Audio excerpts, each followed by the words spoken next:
This is a series where I'm letting myself get people on the phone, on the Zoom that I've been wanting to ask questions to. And you came to mind Great. because you're a lovely person. You're always so nice and friendly. And everyone I talk to that has worked with Oh, you thank speaks fondly of you. That's awesome to hear. You've been in Singapore 4 years. How long have you been over there?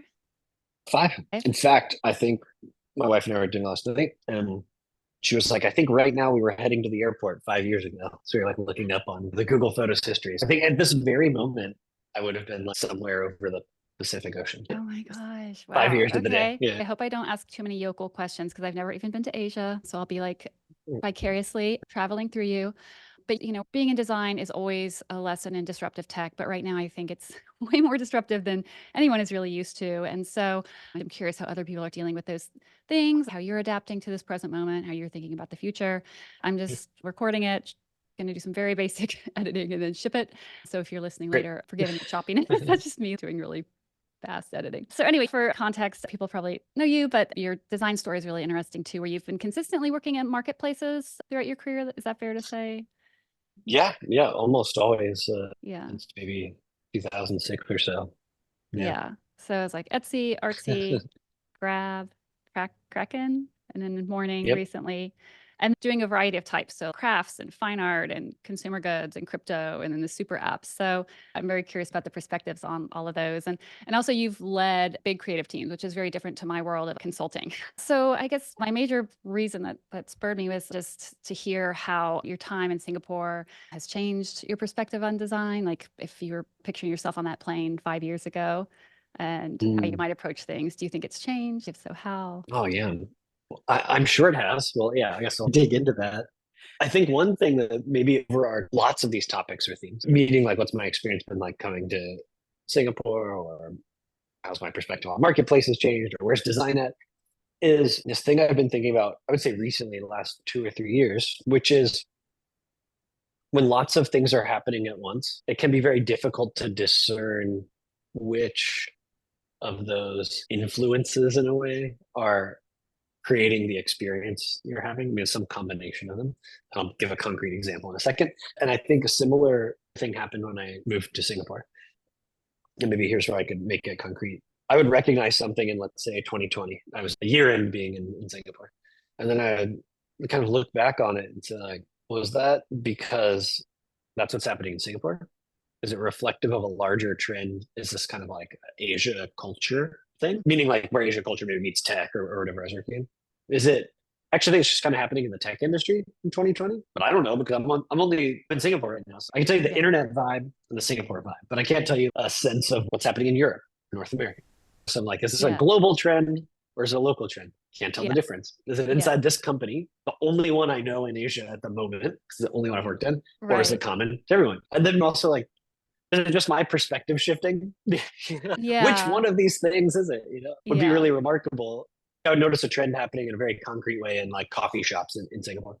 New coffee shops popping up with a certain similar design aesthetic, a shared design aesthetic. But especially during the pandemic, we're not going anywhere. I've got a very isolated view, and I was like, "Is this what coffee shops in Singapore in 2021 look like?" Or is this what coffee shops in 2021 look like? And like anywhere in the world, if somebody's building a new one, it might borrow from this vocabulary. I don't know. I still don't Yeah, know. that's a good yeah, point. We're yeah, all in our little bubbles, and there's just so much information. You used to be able to send, like, okay, I've checked the major sites, I've checked the major blogs, and now there's just too many. Like, yeah, you yeah. cannot keep up. I'm subscribed to so many newsletters. I mean, Abundance. There's just like an abundance of everything. yeah, yeah. So, Grab was the first company you were working with over there. Yep. Oh, my little emoji things are on Mine you. do it too. No, wait, you have to. Oh, Yeah, yeah, there you great. go. Wait, I love these. there you go. The other day, Yeah. I was having a conversation with someone that was like, it wasn't a fun, playful conversation, right? It was a more serious topic, but I was being encouraging and I did something, and then like fireworks came up, and I was like, I am so sorry that there are fireworks on my screen while we're talking. I don't know what's going on. Like, I'm so It's sorry. yeah. So anyway, so you were adjusting, you came in and I just read this book, The Culture Map, where she maps these 8 scales of how international culture is different to prepare, Yes, people. And did you see any of that in your life, in your work about like dealing with confrontation or lead communication, like anything pop for you? I did. Yeah, yeah, I definitely did. And I've read I believe that one. There's culture map and culture code. I always mix up which is which, but they are trying to address similar situations, but I think some Yeah. different research and things. Yeah. Moving to Singapore is the first time I lived outside of the US. Of course, I travel a lot and visit places very temporary or somewhere for a week or two at most. I've never felt more American than once I lived outside of America, and I think that's Yeah. an interesting lens to even have on yourself. And I say that in many facets, in ways that are both I'm proud of and ways I'm embarrassed of, like many attributes. And I think that the interesting thing to navigate in this sort of corporate and professional context is at some level, the stereotypes or even the expectations about how an American person might behave or American tech is some of what people were hiring. I only came to appreciate that later. Obviously, there's me and my skills and experience and things, What they're but looking sometimes you're almost for. expected to show up in this certain way. Mm, And so that was a funny mismatch because you might say, oh, some of the communication that would be typical in the professional environment might be more indirect, but then they're hiring someone with the expectation that that person would be very direct, maybe in a way that made them uncomfortable, and maybe also maybe somebody thought that was a good idea. We need to mix things up. It was a very multifaceted view on things, and so it's interesting to try to come to understand that I was both like myself and representative of some archetypes. There was this American archetype, the kind of expat archetype. The tech aspect of it was, I think, there's still often look externally for evidence of how technology businesses are run or operated. So if you've had experience outside, say Singapore, outside the region, outside Southeast yeah. Asia, that's still viewed in a very, very beneficial light. Like, you know something we don't know, help us learn what you've learned. Because the industry developed larger, sooner, earlier. So there's a Yeah. sense that you can pass along some learning, which in some levels is true, but also it's outside of the context. There's a bunch of challenges of Because something in. you're still designing for an Asian market. Because I was thinking of the flip. Were Yeah. there ways that you realized you were kind of designing for Americans and then you're like, ooh, that fell flat because I'm not designing for that culture anymore? Or was it something where they Sometimes, were trying to push it in that's into that sort of digital culture? yes, that's like all of the above. Yeah, it was interesting. I mean, to add to a level of complexity, like some of Grab's products were used sometimes in tourism context because it was ride hailing. So things that look more like grocery delivery and food, and the digital wallet was often much more in a local context. These are not things you would engage with much if you were just a temporary visitor. But a ride hailing service, very common as a Mhm. tourist. So it was both providing like day-to-day needs for local residents in their daily life, as well as visitors and tourism. And you design a lot of experience around someone first using the app after arriving at an airport, whether Mhm. it's in Singapore or Bangkok or Bali or whatever it might be, right? And so those were interesting challenges because you're actually designing for both, quite literally. What is the Western familiarity with this thing? A customer's going to come and they basically only used Uber, and now they're going to have this experience. But then you have others who are like, this person's only used Didi, the major Chinese ride-hailing app, because they're a tourist or visitor from China. Those two reference points are even more radically different than what we're doing in Singapore might feel to an American or something. Like, they're pretty far apart. Interesting challenges. Yeah. Yeah. So I know it's too hard to summarize in just like one. Did you feel like it leaned one way or the other? It was all contextual depending on the flow or depending on the category? Yeah, I would say where things kind of netted out over time is what felt like a reasonable approach. I mean, reasonable for the users, reasonable for business, reasonable Mhm. for product development process. For lots of core experiences, we're building on established patterns where innovation was happening, of which there was some that I was quite excited about. It wasn't necessarily Yeah. in those moments. I would say it was largely incremental. And so we were borrowing from patterns from different contexts, but how did we know they worked or not? It's just a very research driven process. Yeah. Yeah. That was the thing. Like, Yeah. at some level, it wasn't about like, is the Western way working, or here's how the Chinese super apps do it. Regardless of where the starting point was, here's an experience we have, here's an interface, here's a flow. How is that working for people? And what might we change or improve about it to make it work different or better? Yeah. So just like a wider frame for research rather than being like, this is this Yeah, one. Interesting. Okay. yeah, totally. But I think what was interesting and challenging for me was the first time we'd really, I mean, I've helped expand products that were started in North America and were all English language first. But the extent to which other languages from very early on, or customers who spoke and read other languages, were core to the experience at Grab much earlier on. They were not viewed as sort of like expansion markets. They just Hmm. were the market, sort of like a regional focus. Yeah. I mean, it was pretty poorly done, so we had to improve it a lot. But there was a need, an effort made to kind of be localized in a bunch of ways very early. Language, messaging, payment methods, and things. Often businesses that are started in America or even Yeah. Europe don't run into those needs until later.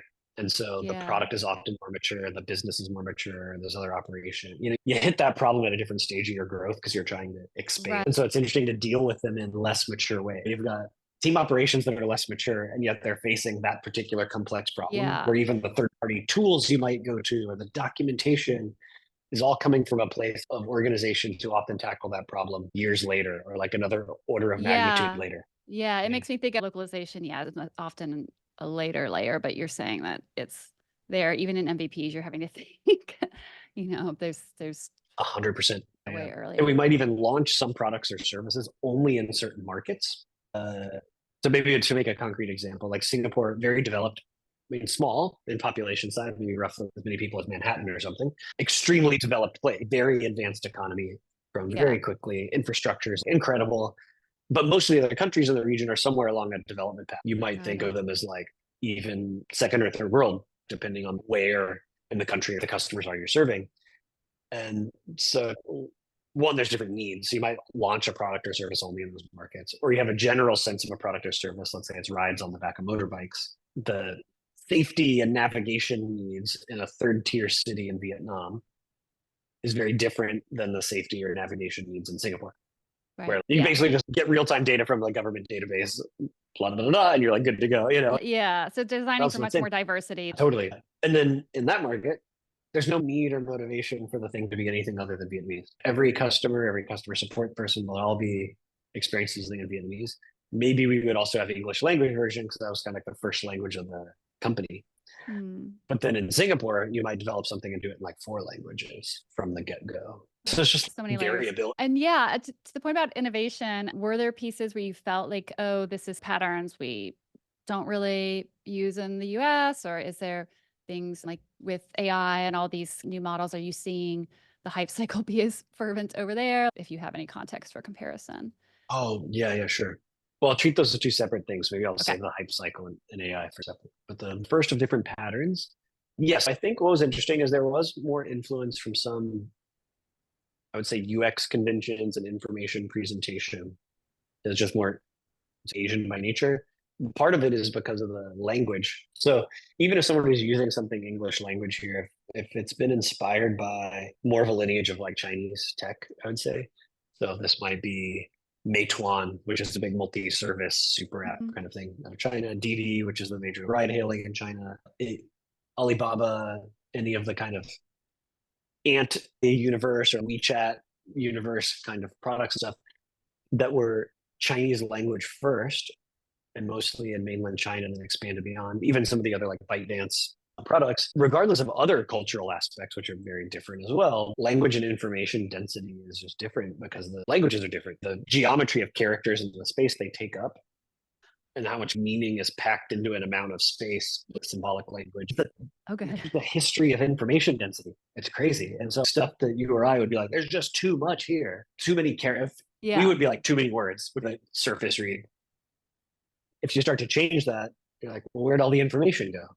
It's just way more contextual and information dense in Yeah. normal, which is true on pieces of paper as it would be somewhere else. It's not unique to like apps or something like that. And so because of that, even if you start to go to other languages or merge that with other technology traditions and stuff, there's a way of using space and time and experiences that is different because of the expectations about how long things will take, how dense information can be communicated, how simplified or not they need to be.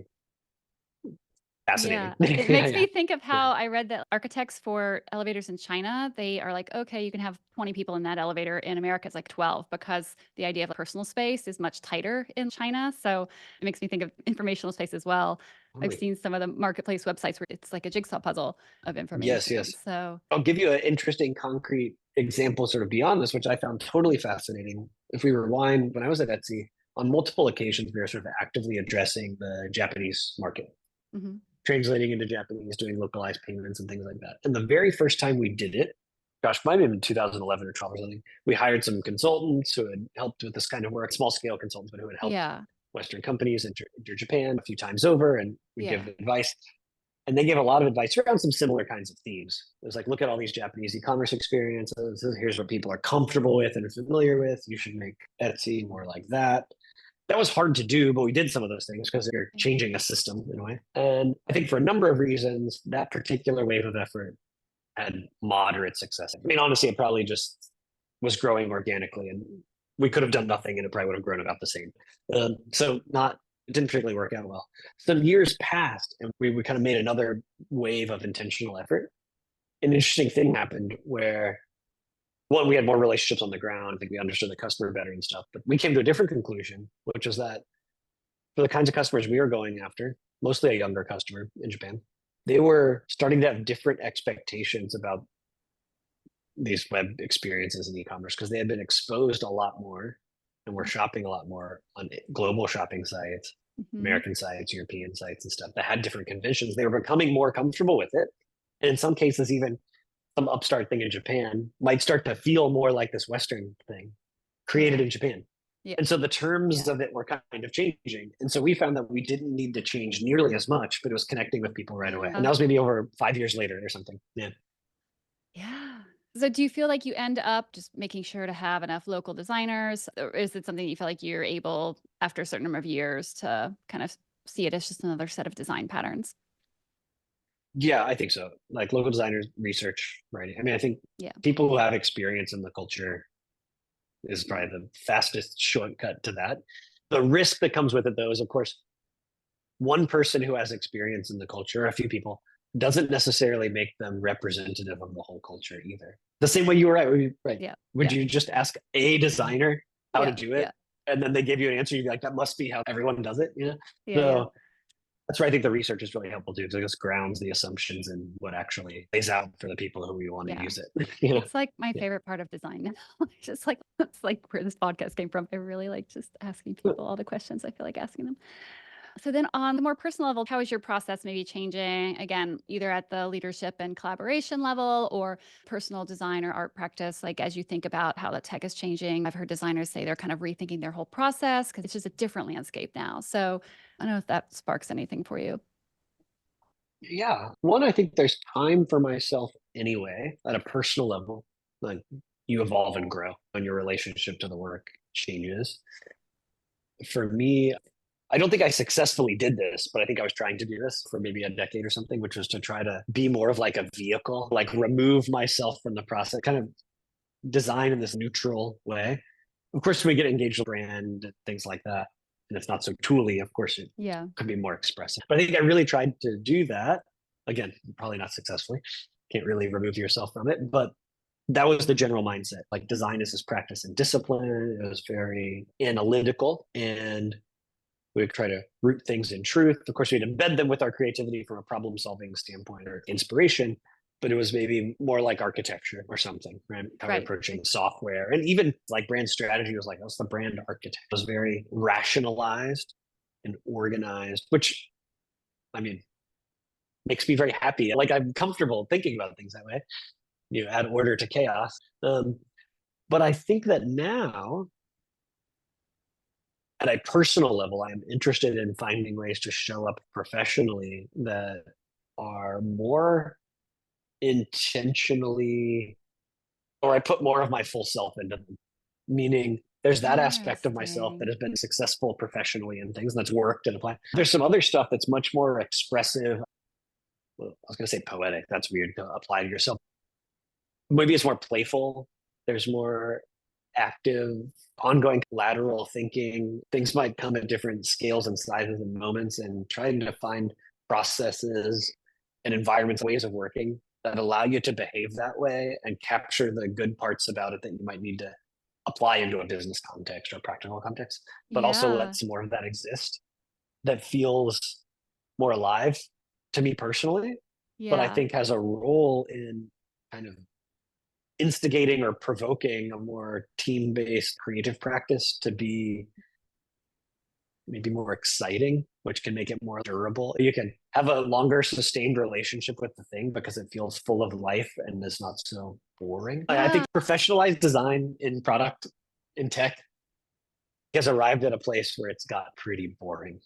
It makes me And think the yeah, first part of what you were saying of we had to do the early years really pull design away from fine art, right? I went to a design program that was within an art school, and it was like realizing that design is a service profession, right? You're yeah, getting and paid it's to this make art. other thing. Yeah, it's something different, and everybody's portfolio was about problem solving and all these very logical kind of things. We're building things, to your point about architecture. And then Yes, now yeah, it does feel like, okay, we've reached this kind of global standard where it's like, okay, it's built. And now we have the technical chops of like, I can crank something out in Framer that looks amazing and lively and animated in half a yeah. day. So we're able to bring the personality, and also we're craving that because it is kind of so corporate Memphis or corporate whatever kind of monotone. And I think to your point, it becomes then this thing that as a creative person, you're interacting with the brand itself or the company itself as a visual kind of partner because you have all this personality to work with. Yes, yeah, yeah. And I think that it's funny. There's a part of it that feels reactionary, right? Like you respond to this thing. But the other part feels to me like we're kind of like stacking layers on top of something. Yeah. It's really stable in lots of ways. And there's lots of complexity that's now handled in some pretty understood way. There's a handful of Yeah. methodologies. In fact, methodologies and things that are in your book, right? That are totally right. Like these are the building blocks. You can now build good practices and methods and run projects with these things. And if you learn them and they're part of your toolkit, great. Don't not do that. It's not about like tear this up and reject it. Rather, like that foundation has been poured and it's starting to Yeah. set. You can like build atop it in other interesting Uh, ways. The other thing is, I don't know if it's the kind of IG, TikTok visual culture thing, or I'm not exactly sure how to frame what I'm about to say, but I do think that brands have become, I don't mean like brand in the academic research sense, where like a country is a brand or whatever. But I mean, more like consumer brands come back around to a place culturally for the most part where people seem to like them, not dislike them. Right. I kind of came up into design through this like no logo moment, this kind of like anti-brand sort of punk rock spirit thing, which of course you're like, that's also a brand.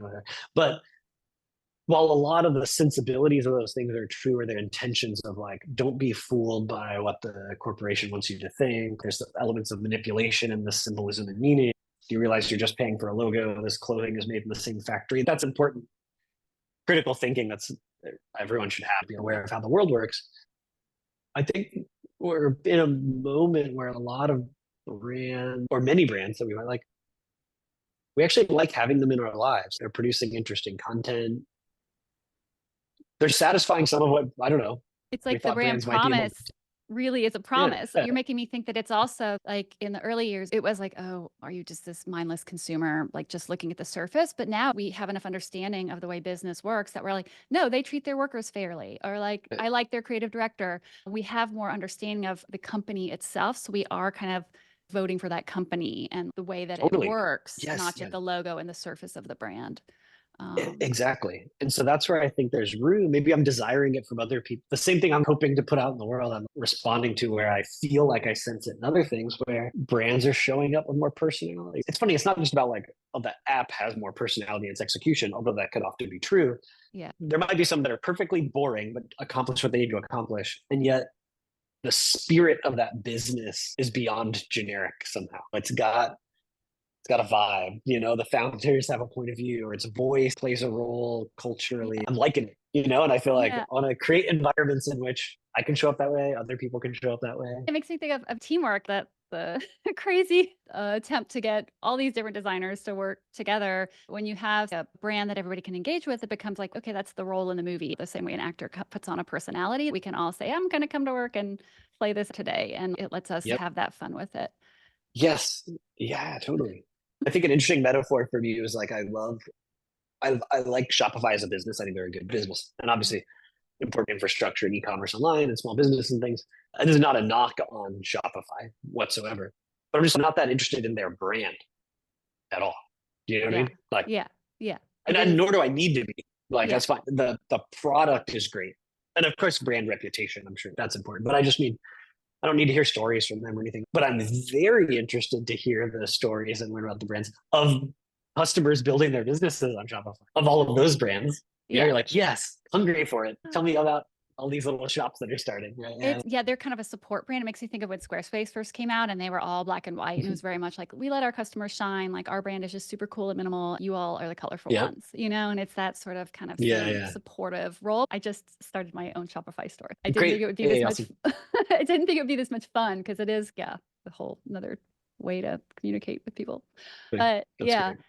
so how else are you thinking as kind of someone who's been in the field a while? How do you think about continuing to learn? Are you at the point where you're like, I really don't need to read any more blog posts ever? Or do you feel like it's through work? Who are you learning from, following right now? Like, how do you think about that?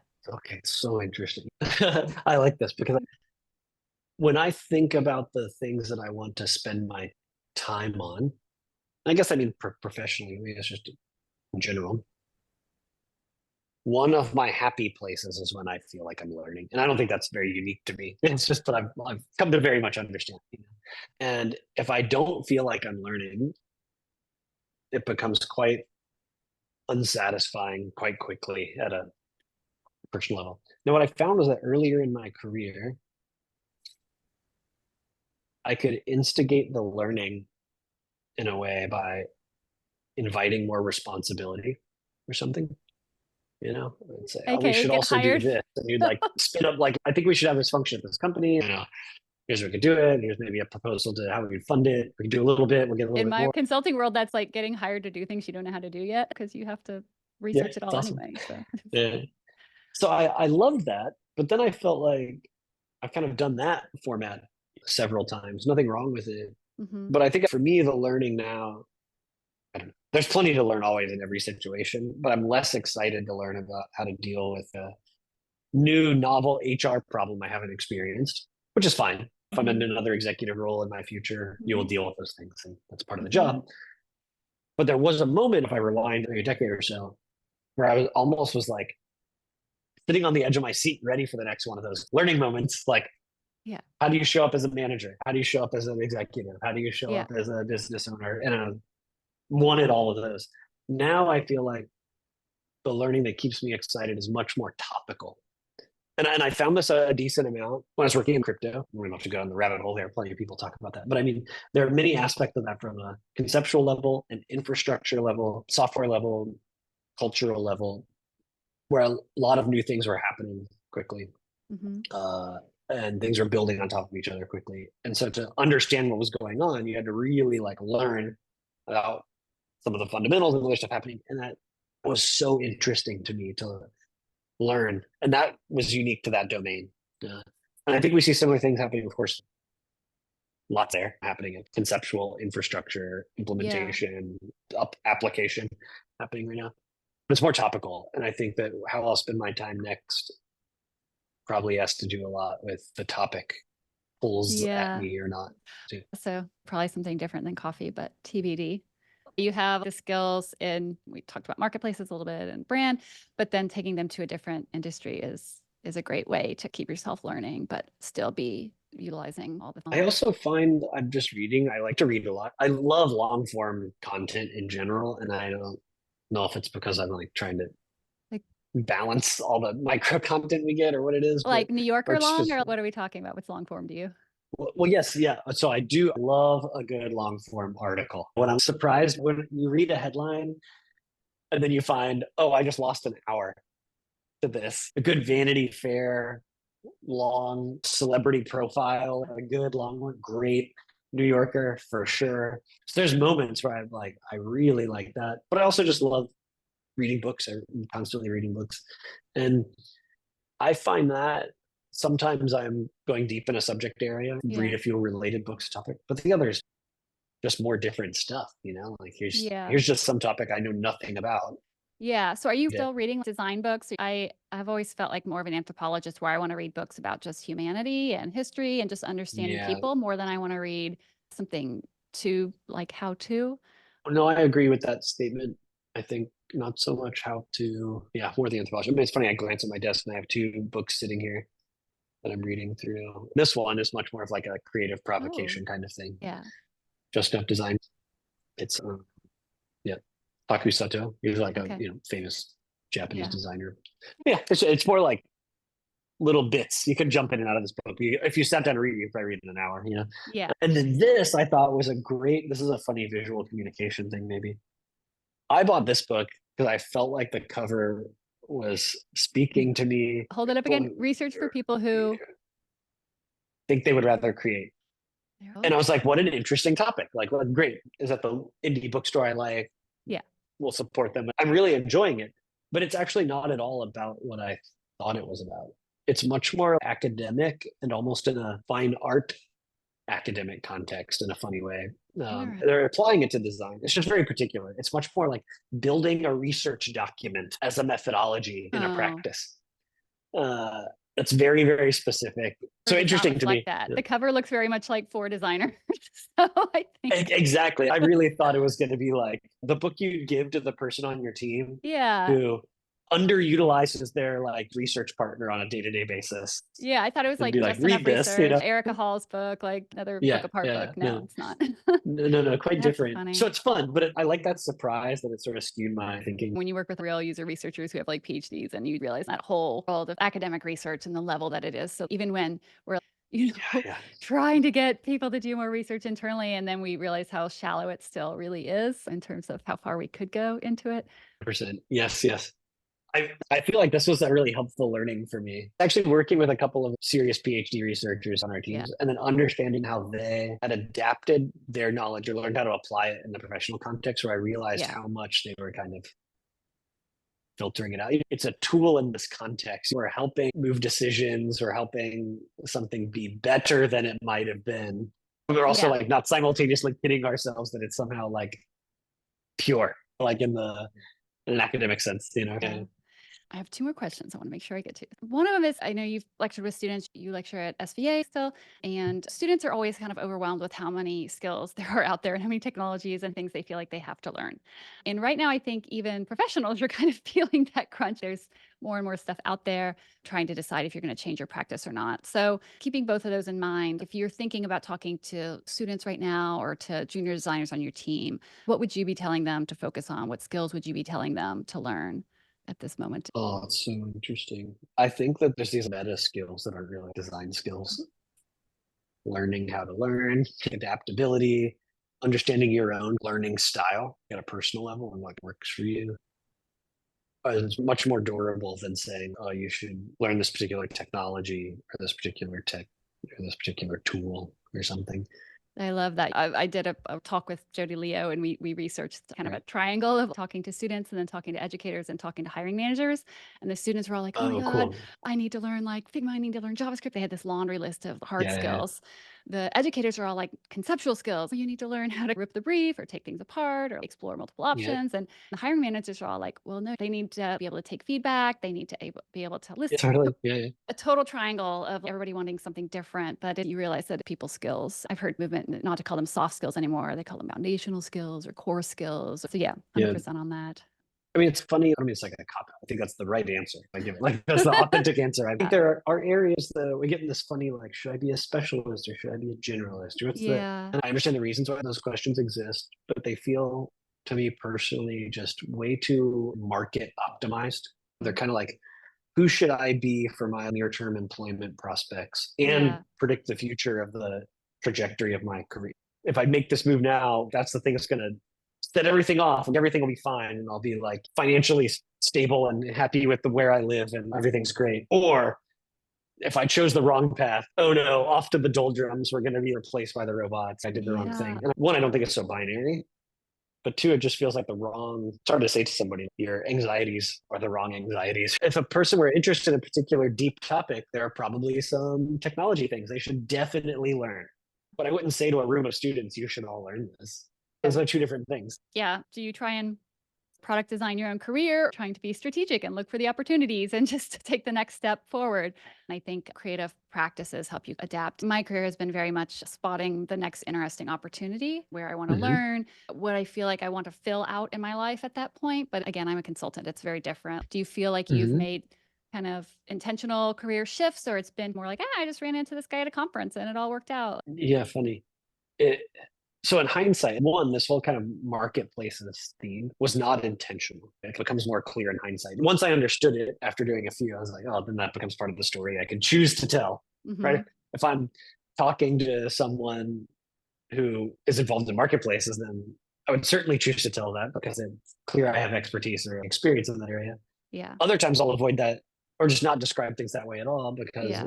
it's maybe not relevant in the context. Yeah. That part wasn't intentional, but it became a part of the theme, and I think I continued the theme. I would say it's a funny combination of the two things you were describing, though. I would say it's serendipity within some bounds, and those bounds are quite intentional. I'll give you an example. Before I moved to Singapore, I had a clear view in my mind the next thing I wanted to work on. I wanted it to be more mass, more everyday consumer. I'd been working on Artsy and working on Etsy. Before that, I had worked on another marketplace called Supermarket. It was all for designers. The audience, the two sides of these marketplaces are often very similar. They were part of this known universe. Yeah. They shared Yeah. vocabulary. And so I was looking at things like consumer banking, transportation, utilities. Like everybody uses this stuff. They spend $1 a day rather than like $500 once a year. So I was already looking for that. I can like set my intentions. I'd talk to some people about it, but it's not like I'd put up a website about it or anything. Yeah. And then as some serendipitous things would intersect and come towards me, the ones that made sense through that lens, I paid more attention to and I cultivated those more. And so it Yeah. started to match the surprise things to the intentional things and connect them together. And I feel like that's Yeah. something that's happened over and over again for me. Yeah. Yeah, that makes a lot of sense. I read one thing, like, I have no idea the source of this, but it's like saying yes to everything when you're at a certain phase of like, trying to add things to your life. And then you shift into phases where you need to say no and you're trying to focus. So it's a Yeah. balance of switching from say yes to life, say no more, but it really depends on what phase you're in, the generating or like focusing phase. That's a very poor Yeah. paraphrase, Yeah. but you get the idea. Yeah. Totally. Yeah. Yeah. Last thing, and I'll let you go. You wrote a book, Product Design for the Web. What made you actually pull that trigger? Because having gone through it, it's a certain amount of effort. What made you be like, I want to do this. I want to give my time to this, and it should be a book. And I hear you're considering a second edition. Are you still thinking book? How are you thinking about Yep. sharing your knowledge at this point? There's really two parts. The initial motivation and why I pulled the trigger to then commit Hmm. to it were the same. I think there's Yeah. like continuity there. One was a very designery booky thing, which is I love books. I, You just want I to like make having one. them Yeah. around. I like spending time with them. Just like, wouldn't it be awesome to make a book and have it be my own book, like a full vision of a thing, whatever that thing was. That was just always in the back of my mind. Maybe it was this, maybe it was that. You wouldn't do it, you know. So I wanted to do that, and I felt like that would be part of my life at some point. I would like to make that happen. Then the specific subject matter and the right timing. I think that there's a moment in time of the team and the business and really like the brand of Etsy all growing.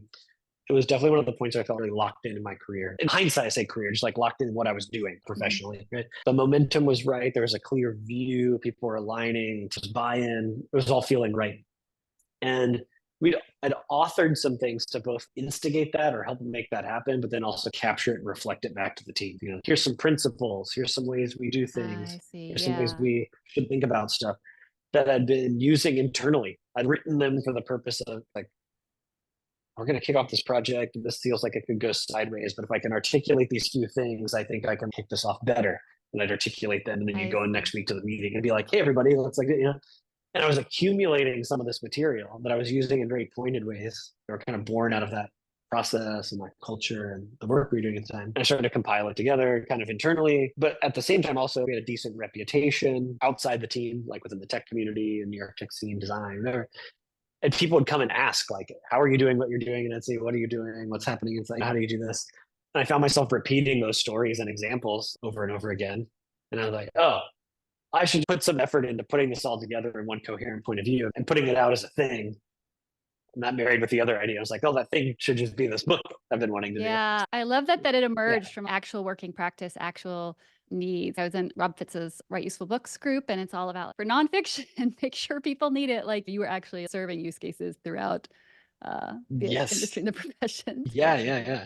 And it wasn't like, oh, I'm annoyed by these questions or anything. It was a little bit of kind of what's happening in this conversation, right? If someone you would, hey, we'd meet up for coffee, we'd riff, yeah, and I'd provide some information.